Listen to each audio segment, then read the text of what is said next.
Welcome back दोस्तों। तो जैसा कि हमने पिछले एपिसोड में देखा था, जहां पर वान ने सीधे आर्टे से सवाल कर लिया था कि तुम मुझसे शादी करना चाहती हो, लेकिन वो उसके इस सवाल का जवाब नहीं देती, पर वो शर्मा रही होती है, जो देखकर वान बहाने मारते हुए वहां से चला गया। फिर यहाँ से वान के मैंसन की तरफ आ जाता है, जहाँ पर उन दोनों को मालूम हो चुका था कि आर्टे के पास मैरियोनेट मैजिक है और उसके इस मैजिक को वान के मैजिक की तरह ही बेकार समझा जाता है। पर वान उसकी इस मैजिक को देखने के बाद अमेज हो चुका था। साथ ही साथ उसने आर्टे के मैजिक को सबके सामने पेश करने का डिसीजन लिया, लेकिन वहाँ के लोग उसके मैरियोनेट मैजिक को देखने के बाद उसको बुरा भला कहना शुरू कर देते हैं। वहीं दूसरी तरफ आर्टे खुद को संभालने के बाद अपने मैरियोनेट मैजिक का इस्तेमाल करने के साथ सब लोगों को चुप करा चुकी थी, जो लोग उसे बुरा भला कह रहे थे। साथ ही साथ हमने एपिसोड के लास्ट में देखा था, जहाँ पर किंग गिनो वान से खुद मिलने के लिए आ चुके थे, जिनका स्वागत वान खुद करता है। पर जब वो लोग वान विलेज का ब्यौरा करने लगे थे, तो वो दोनों इतने ज्यादा हैरान हो जाते हैं कि उनको यकीन ही नहीं हो रहा था कि इस बच्चे ने इस विलेज को डेवलप किया है। और उन्हें इससे भी ज्यादा हैरानी तब होती है जब उन्होंने अब कल्लू को देख लिया, यहाँ तक कि अब कल्लू का एम्परर खुद उनसे पर्सनली रूप से मिलने के लिए आ जाता है, जिसकी वजह से उन दोनों की अच्छी खासी दोस्ती हो चुकी थी। और इसी दोस्ती के चलते लारा बेस्टा ने ओरिचेलकम उन्हें गिफ्ट कर दिया था, जो एक रेयर मेटल माना जाता है और वो इस दुनिया में ना के बराबर है। वहीं पर वान उस ओरिचेलकम का इस्तेमाल करके एक सूट क्रिएट कर चुका। यहाँ तक कि हमें बाहर की तरफ जानने को मिला था कि एक ड्रैगन ने उनके विलेज पर अटैक कर दिया है। अब आगे वीडियो को आगे बढ़ाने से पहले मैं आपसे कुछ कहना चाहता हूँ। काफी लोगों का सवाल है कि वीडियो क्यों लेट हो रही है, तो इसका रीजन मैंने पहले ही कम्युनिटी पोस्ट के जरिए बता दिया था। तो आप लोग क्यों मुझे परेशान कर रहे हो? अगर आपको अभी तक नहीं मालूम हुआ है तो जाओ पहले कम्युनिटी पोस्ट देखो। अब कहानी की तरफ आते हैं। एपिसोड 10 की शुरुआत बिल्कुल उसी सीन से शुरू होती है जहाँ पर हमारा पिछला एपिसोड एंड हुआ था। वहीं दूसरी तरफ किंग गिनो कह रहे थे, ऐसा लगता है कि कोई मैजिशियन इसे कंट्रोल कर रहा है। तुमको क्या लगता है चांसलर? जिस बात का जवाब देते हुए अपेटा बताना शुरू करता है, वाइबन नेचुरली रूप से झुंड में रहने वाले बीस्ट होते हैं, इसलिए कोई अकेला वाइबन कभी भी किसी विलेज पर अटैक नहीं करेगा। इसके अलावा वहाँ पर एक मैजिशियन भी मौजूद है, इसी वजह से यह भी पॉसिबल है कि आसपास कोई खतरा छिपा हो। ये बात सुनकर किंग गिनो कहते हैं कि क्या तुम्हें लगता है कि यह एलेटिना किंगडम का काम है? इस बात पर तो अपेटा पूरी तरह से श्योर नहीं था, पर वान सवाल करता है, क्या एलेटिना इस विलेज पर हमला कर रही है? वो बात सुनकर किंग गिनो का कहना है, इस बात की पूरी पॉसिबिलिटीज है कि वाइबन के साथ कुछ बेहतरीन नाइट का ग्रुप भी हो, इसलिए केयरफुल रहना।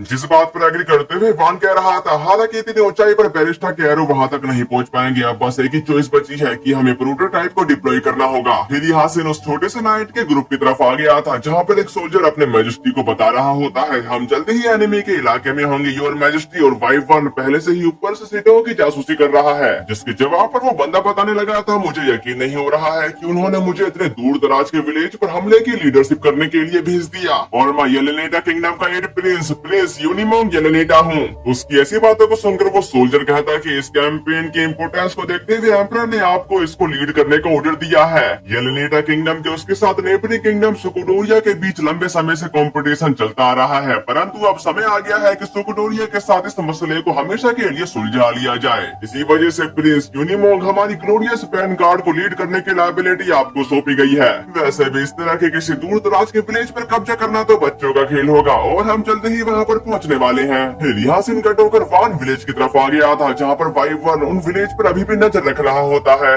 वहीं दूसरी तरफ वो लोग इस विलेज को देखने के बाद काफी ज्यादा हैरान हो चुके थे, जबकि वो सोल्जर बता रहा था, है यहाँ पर ये फोर्ट्रेस सिटी कहाँ से आ गई? उन्होंने तो हमें बताया था कि ये एक विलेज है, पर देखने से ऐसा तो नहीं लगता। उसकी ऐसी बातों को सुनकर वो बंदा भड़कते हुए उसको बता रहा था, अरे निकम्मे, ऐसा हो ही नहीं सकता कि उन्होंने इतनी आसानी से कोई फोर्ट्रेस सिटी बना ली हो, उन्होंने तो बस एक इल्यूजन क्रिएट किया है, इसलिए इस पर ध्यान मत दो और हम आगे बढ़ेंगे और उनकी जमीन पर कब्जा कर लेंगे। अब ये सुनने के बाद वो सोल्जर उसको वहीं पर रुकने के साथ बताना शुरू करता है, अगर क्या होगा कि वो फोर्ट्रेस सचमुच असली हो। उसकी ऐसी बातों को सुनकर यूनिमोंग और भी ज्यादा भड़कते हुए कह रहा था, तुम्हारी हिम्मत कैसे हुई मेरी बात टालने की? ओए ढीठ कबाड़, मैं तुमसे कह रहा हूँ कि ये सब एक दिखावा है। ये सब सुनने के बाद वो सारे के सारे वॉरियर एग्री थे, जबकि वो बंदा कह रहा था, अब जाओ उस रैम्पार्ट को तबाह कर दो। ये सुनने के साथ उन सारे के सारे नाइट ने एक बड़ा सा दरख्त उठा लिया, जिसके बाद वो उस दरख्त का इस्तेमाल करते हुए उस गेट को तोड़ना शुरू कर देते हैं। पर वो लोग जितनी भी बार कोशिश कर ले, उन्होंने बस एक गड्ढे के अलावा कुछ भी नहीं किया था। दूसरी तरफ इस नजारे को देख रहा वो वॉरियर कहता है, हमने तो बस इस पर नाम मात्र ही छाप छोड़ी है, जबकि यूनिमोंग बोला, यह तो इम्पॉसिबल है, ऐसा हो ही नहीं सकता। तभी उनको वान की आवाज आने लगी, मैं वान हूँ, इस विलेज का लॉर्ड, और तुम सब येलेनेटा किंगडम से इतनी दूर यहाँ पर किस लिए आए हो? अब ये सुनने के साथ यूनिमोंग कह रहा था, ओए बदमाश, तुम्हें कैसे पता चला कि हम येलेनेटा किंगडम से हैं? उसकी सवाल का जवाब देते हुए वान बताता कि तो मेरा अंदाजा सही निकला, मैं तो बस दिखावा कर रहा था कि मुझे पता है, लेकिन तुमने तुमने तो फौरन मान लिया। ये सुनकर यूनिमोंग को तो उस पर काफी ज्यादा गुस्सा आ रहा था, पर वो खुद को संभालते हुए कहना शुरू करता है, इस विलेज में पहले इस तरह की रैम्पार्ट्स नहीं थी, मुझे बताओ कि तुमने इसे फोर्ट्रेस सिटी में कैसे बदल दिया। जिसके जवाब पर वान कहने लगा, अच्छा तुम ये पूछ रहे हो, विलेज वालों और मैंने मिलकर रैम्पार्ट्स और फैसिलिटीज क्रिएट की। उसकी इस बात पर यूनिमोंग और भी ज्यादा भड़कते हुए बताता कि क्या तुमने मुझे बेवकूफ समझा है, और नीचे और साथ यह मत सोचना कि सिर्फ इसलिए कि तुम एक बच्चे हो मैं तुम्हारे साथ नरमी बरतूंगा, और अभी की अभी तुम्हें पता है कि मेरा वाइवन हवा में तुम पर अटैक कर सकता है, इसी वजह से तुम्हारी रैम्पार्ट्स तुम्हें नहीं बचा पाएगी। फिर वो अपने नाइट से कहने लगा, वाइवन को कंट्रोल करने वाले मेज को मैसेज भेजो कि वो उन पर अटैक कर सकता है।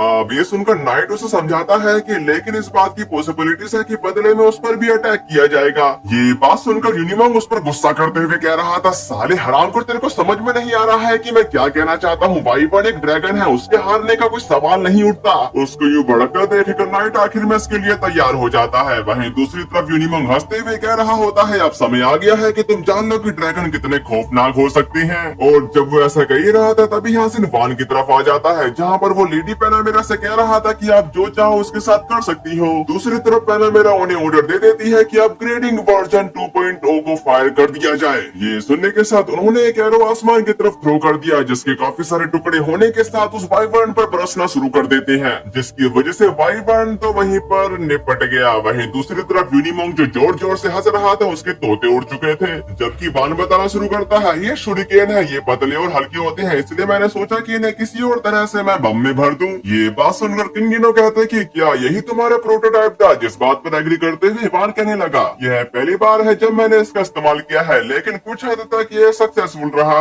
ये सब जानने के बाद अपेटा कहता है कि क्या जबरदस्त ताकत थी, वह किसी अल्टीमेट में जितना ही बड़ा खतरा साबित हो सकती है। दूसरी तरफ किंगिनो को देखने के बाद यूनिमोंग की आंखें फटी की फटी रह गई थी। साथ ही वो बताता है, आप स्कूडेरिया के किंग है, आखिरकार एक एम्परर इतने दूर दराज के विलेज में क्या कर रहा है। जबकि वान सवाल करता है, क्या तुम अभी भी फाइट करना जारी रखना चाहते हो। वान की ऐसी बातों को सुनकर यूनिमोंग का पता नहीं, पर उसके नाइट अपने हथियार टाल देते हैं। अब ये देखने के बाद यूनिमोंग उन पर भड़कते हुए कह रहा था, तुम सब बस कायरो का झुंड हो और तुम लोग ये क्या कर रहे हो, मेरे को प्रोटेक्ट करो। उसकी इस बात पर वान बताता है कि ये क्या है, तुम में अभी भी फाइट करने का काफी दम बाकी है ना लेडी पैनामेरा, क्या तुम उसे कुछ समझा सकती हो। जो सुनने के साथ पैनामेरा ने एक बो उसके बीचों बीच थ्रो कर दी थी, जिसकी वजह से उसकी फटकर चार हो जाती है।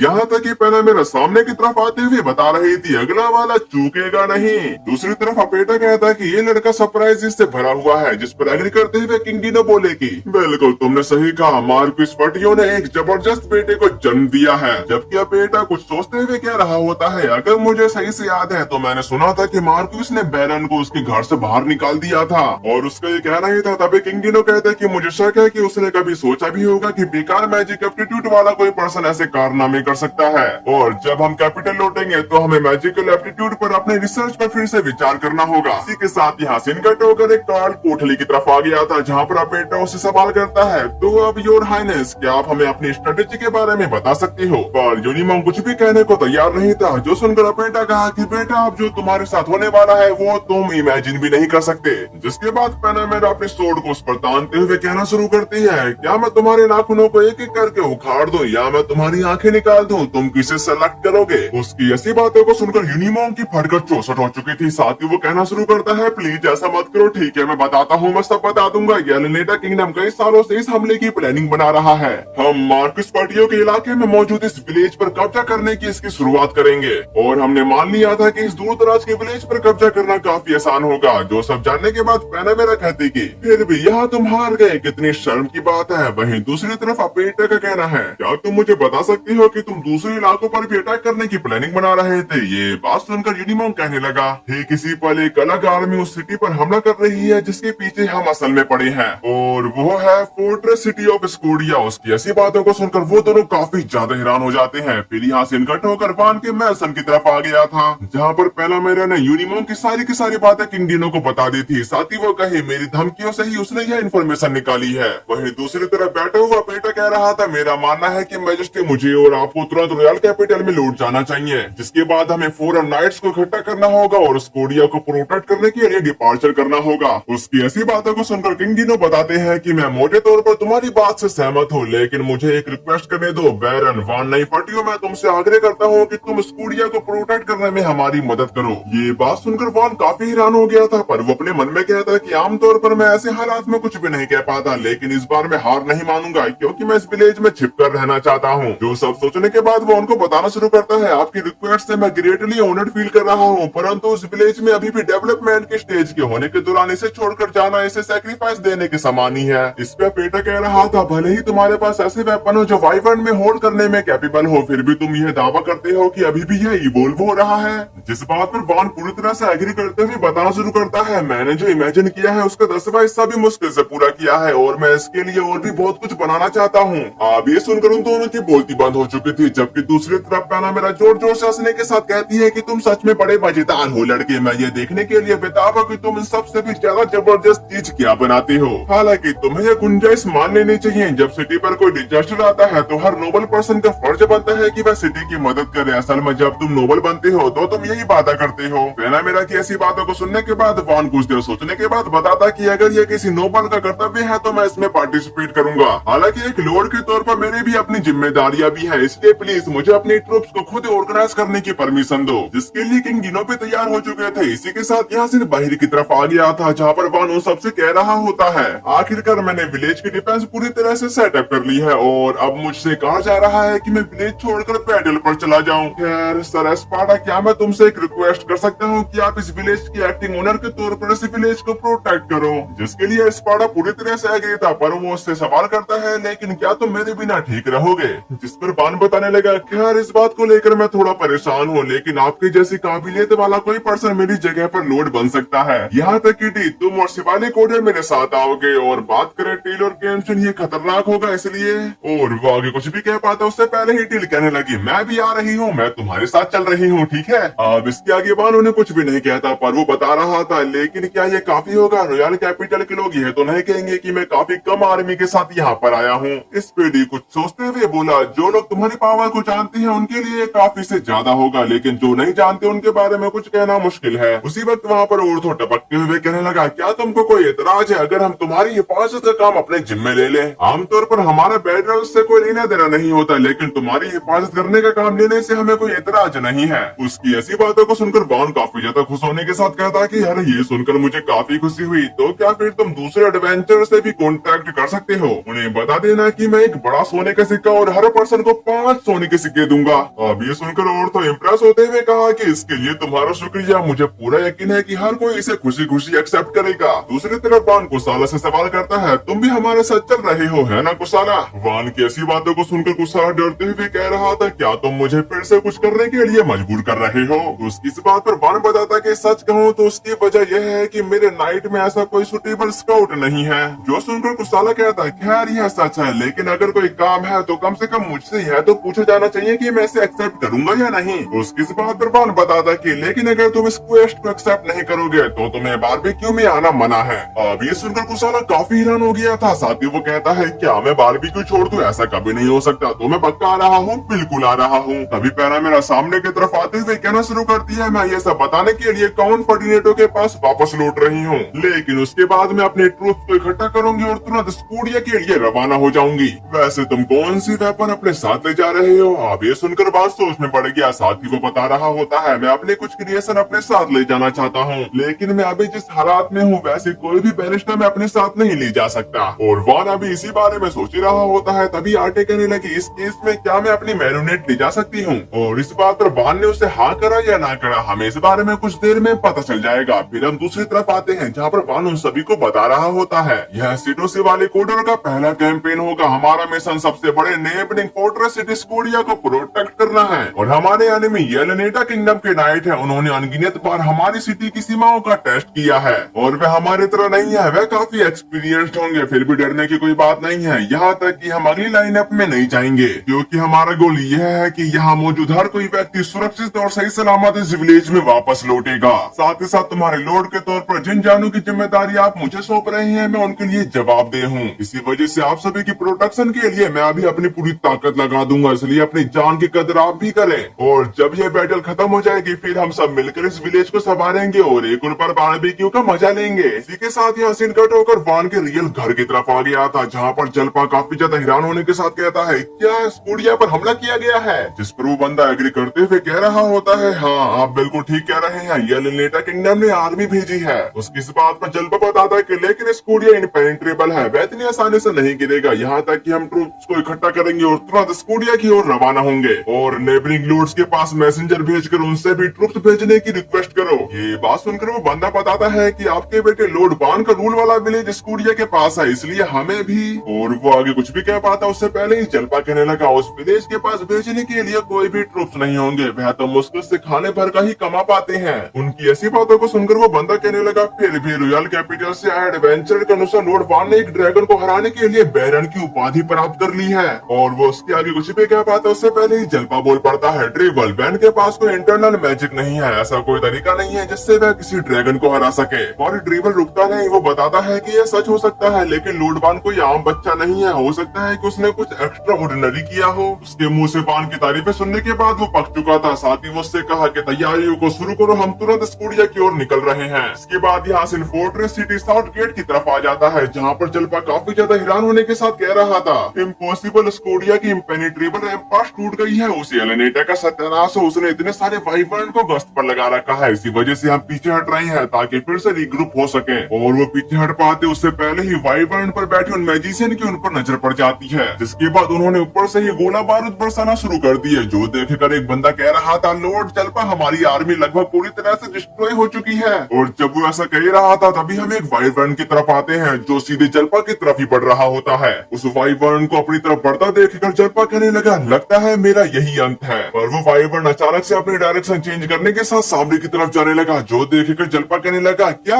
वे हमें खत्म किए बिना ही जा रहे हैं, आखिरकार यहाँ पर चल क्या रहा है। फिर यहाँ से इकट्ठा होकर फोर्ट्रेस सिटी स्कूडिया वेस्ट गेट की तरफ आ गया था, जहाँ पर उन वाइवर्न ने उन पर अटैक कर दिया होता है, लेकिन अचानक से वहाँ पर कोई आते के साथ उन पर स्लैश अटैक रिलीज कर चुका, जिसकी वजह से वो दोनों वाइवर्न वहीं पर खत्म हो जाते हैं। और यह स्लैश अटैक किसी और ने नहीं रिलीज किया बल्कि ये आर्टे का वही मैरियोनेट पपेट होता है। और आर्टे उसी पपेट का इस्तेमाल करने के साथ काफी सारे वाइवर्न को ढेर कर देती है। जो देखेगा एलेनेटा की आर्मी काफी ज्यादा घबरा गई थी, लेकिन वो हार मानने को तैयार नहीं थी। वहीं दूसरी तरफ वान आर्टे की तारीफें करते हुए कह रहा होता है आर्टे तुम कमाल की हो, मुझे विश्वास नहीं हो रहा कि तुम ऐसा भी कर सकती हो। उसी वक्त वहाँ पर एक बंदा कह रहा होता है कौन यकीन कर सकता है कि स्कूडिया इतनी आसानी से जीत सकता है, वैसे भी उन्होंने जरूर उन वाइवर्न और उस रे वेपन का इस्तेमाल किया होगा। जबकि वान वहाँ के इस नजारे को देखने के बाद बताता कि ऐसा लगता है कि साउथ गेट की तरफ काफी नुकसान हुआ है। वान की ऐसी बातों को सुनकर डी बोला स्कूडिया के नाइट्स को वहाँ जवाब देना चाहिए, हालांकि स्कूडिया की इस हालत को देखते हुए शायद उन्हें पीछे हटने पर मजबूर होना पड़ेगा। जो सुनकर वान अपने मन में कहा कि मैं कुछ ज्यादा नहीं करना चाहता, लेकिन अगर हम एनिमी को अपनी तरफ खींच ले तो इससे कुछ मदद तो मिलेगी। ये सब सोचने के बाद वो उनसे कहने लगा ठीक है चलो इसे जारी रखते हैं और नाइट को पीछे हटने के लिए थोड़ा समय देते हैं। जब वो ऐसा कह रहा था तभी एलेनेटा की आर्मी ने उन पर हमला कर दिया। जो देखकर गेम्स ने अपने छोटे क्रूसबो का इस्तेमाल करने के साथ काफी सारी एलेनेटा की आर्मी को निपटा देता है। जबकि दूसरी तरफ हम कुसाला को देख पाते हैं जो एक डरावनी मुस्कुराहट के साथ कह रहा होता है मैं तुम्हें इसके आगे और कुछ नहीं करने दूंगा।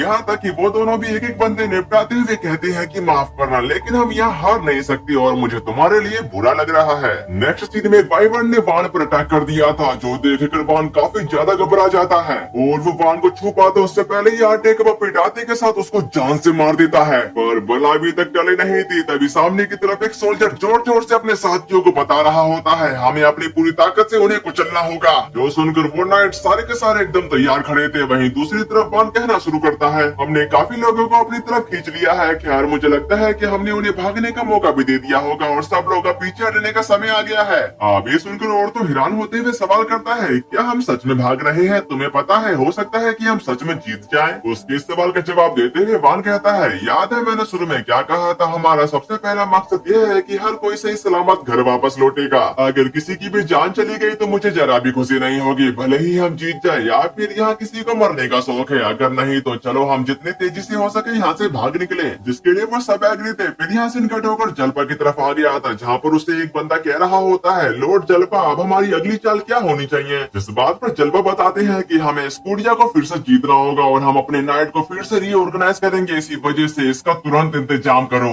उसको ये सब बताने के बाद वो उन लम्हों को याद करते हुए कह रहे थे फिर भी मुझे हैरानी है कि हम वहाँ से जिंदा वापस आ गए, आखिरकार वहाँ पर हुआ क्या था। उसी वक्त वहाँ पर मर्सिया आ गया था, जो देखने के बाद जल्पा कहा कि मर्सिया तुम इतनी देर से कहाँ पर थे, जिसके लिए मर्सिया उनसे माफी मांगता है। पर दूसरी तरफ हम किंग डिनो को देख पाते हैं जो उनसे कह रहे थे मार्कोस जल्पा वो लती फटी हो तो मैं एहसास है ना कि तुम इस यंगस्टर को डरा रहे हो। अपने सामने किंगिनो को देखने के बाद वो दोनों उनके सामने झुक जाते हैं। साथ ही साथ जलपा कहा कि मैजेस्टी उस अनसीमली डिस्प्ले के लिए मैं माफी चाहता हूँ। जो सुनकर किंगिनो बोले, जलपा तुम उड़ सकती हो और बताओ स्कूडिया में हालात कैसे हैं। जिस पर जलपा बताना शुरू करता है स्कूडिया का फलन हो गया है और वह हमारे नाइट्स पर उनके नए वेपन द्वारा हमला किया गया था, जिसकी वजह से वह लगभग पूरी तरह से मिटा दिए गए हैं। खैर किसी वजह से उनके वाइपर ने अचानक से हमारा पीछे छोड़ दिया और वह वेस्ट गेट की ओर बढ़ गए। अब ये सुनकर किंगिनो कहने लगे, मुझे लगता है कि वहाँ पर रीएनफोर्समेंट आ गई होगी, जिसकी वजह से वो लोग उन्हीं की तरफ खींचे चले गए होंगे और वो रीएनफोर्समेंट किसी और के नहीं बल्कि बैरन वान की है। उनकी ऐसी बातों को सुनकर जलपा और मर्सिया के दोनों के ही होश उड़ चुके थे। उनको यकीन नहीं हो रहा था कि ये कारनामा वान ने किया है। उसी वक्त अपेटा का कहना है, मुझे लगता है कि हमने अभी तक आपके मार्स तक कोई मैसेज नहीं भेजा है कि बैरन वान ने उस दूर दराज के विलेज को इवोल्व किया है और एक ड्रैगन को हराया है, जिससे उन्हें कम एज में ही एक टाइटल मिल गया है।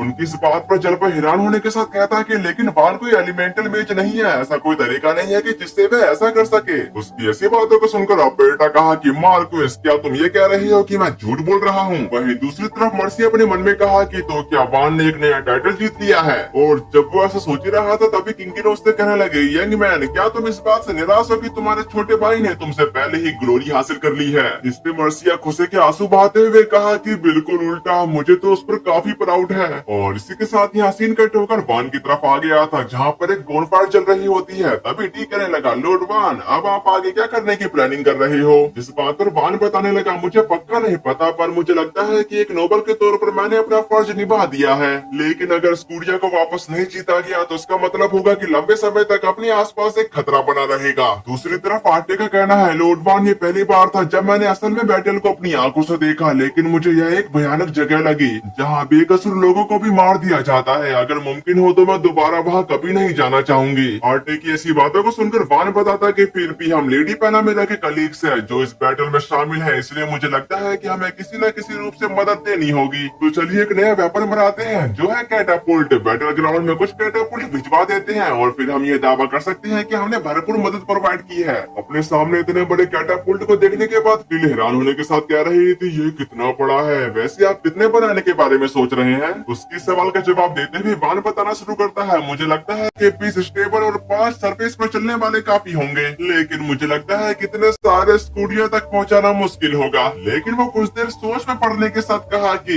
ठीक है, मैं उन्हें वहीं पर मौके पर ही बना सकता हूँ। अब चलिए कल की तैयारी के लिए अपनी स्ट्रेटेजी मीटिंग शुरू करते हैं। वैसे मेरे को पूछना था कि मेरी वीडियो में जो वॉइस आपको सुनाई दे रही है वो कैसी सुनाई दे रही है, क्योंकि जहाँ पर मैं पहले काम करता था वहाँ पर अभी कुछ समय के लिए रेनोवेट का काम चल रहा है। अगर वीडियो की वॉइस क्वालिटी अच्छी नहीं है तो आपको कुछ समय तक इंतजार करना होगा। जब रेनोवेट का काम कंप्लीट हो जाएगा तो वीडियो आना शुरू हो जाएगी। और बात करें अभी की वॉइस की, अगर ठीक लगी है तो कमेंट में बता देना, अगर नहीं लगी है तो वेट करना होगा। इसी के साथ हमारा ये आज का एपिसोड खत्म होता है, तो फिर मिलते हैं, सायोनारा।